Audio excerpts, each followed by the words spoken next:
We compel you not to interfere in our matters. This is a letter signed by all 12 D.C. council members on Sunday. It was sent to the Speaker of the House and the Minority Leader of the House, addressing these concerns about two bills that are in Congress right now that the House wants to pass resolutions of disapproval over. Ward 1 Councilmember Brianne Nadeau is with us tonight. So, Councilmember, what is the message that you're trying to send to members of the House?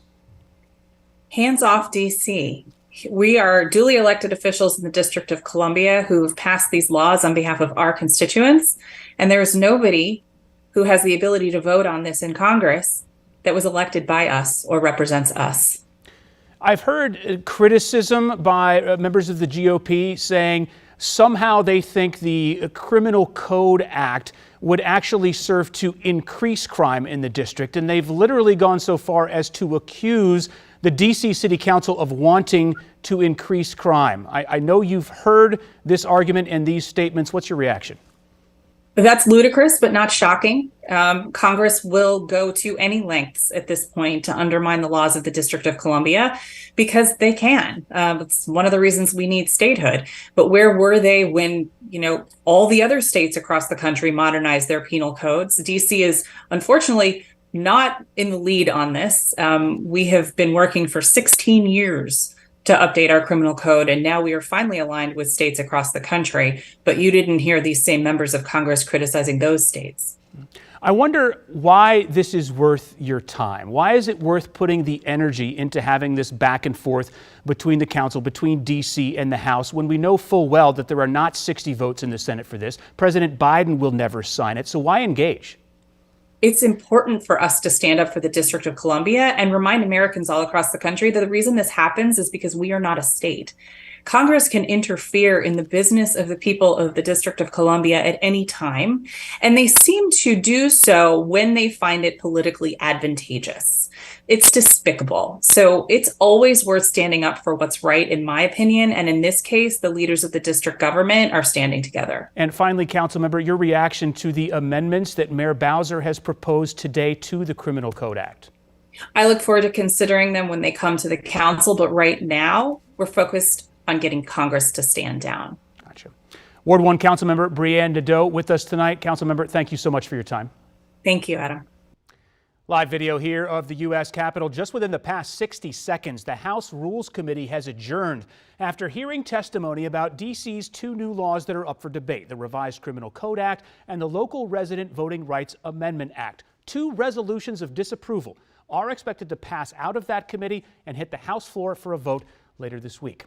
Let's invite in Republican Congressman Pete Sessions of Texas to continue this conversation. He's chairman of the House Oversight Subcommittee on Government Operations and the Federal Workforce and a co-sponsor of the bills that would void D.C.'s new laws. So, Congressman, thank you so much for joining us. I know you've spent a lot of time in D.C., not just as a member of Congress, but as a resident as well. Do you believe that D.C. is not capable of handling its own affairs?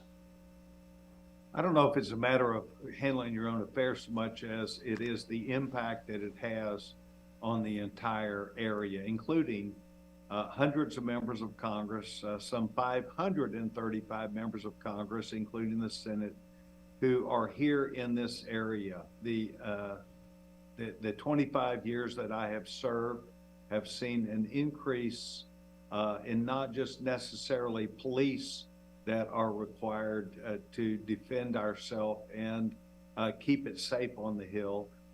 From many laws that are passed, I do believe that DC has a right to pass many of its own things. But when there are things which are not, in our opinion, consistent with a properly of a capital city, then we do need to speak up. When we had crack dealers across the street from the White House, and those darn Republicans took a strong stand against selling crack just right across the street from the White House.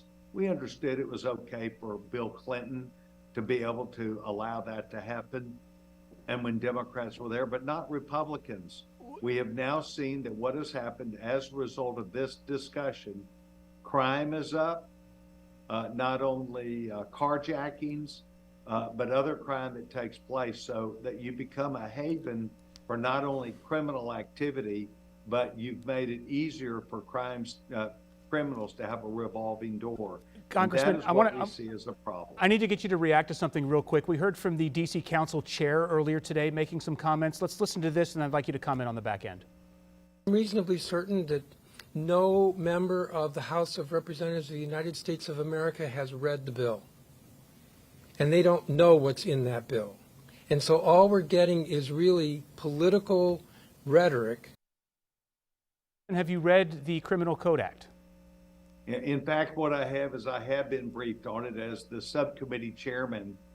We carefully understood that, as the council member had said, she felt like this was consistent with what many other Democrat-controlled cities have done. Some have done this, others have decided not to.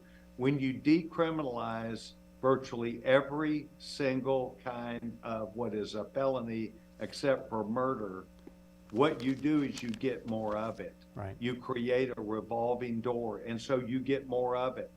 And we have learned a long time ago that crimes are committed by a few people on a few people, but it's devastating to those people. When it goes up 17%, that's a problem. Yeah. Congressman, as always, I wish we had more time to delve deeper into this discussion. We're going to have to end it there. Congressman Pete Sessions, Republican of Texas, thank you.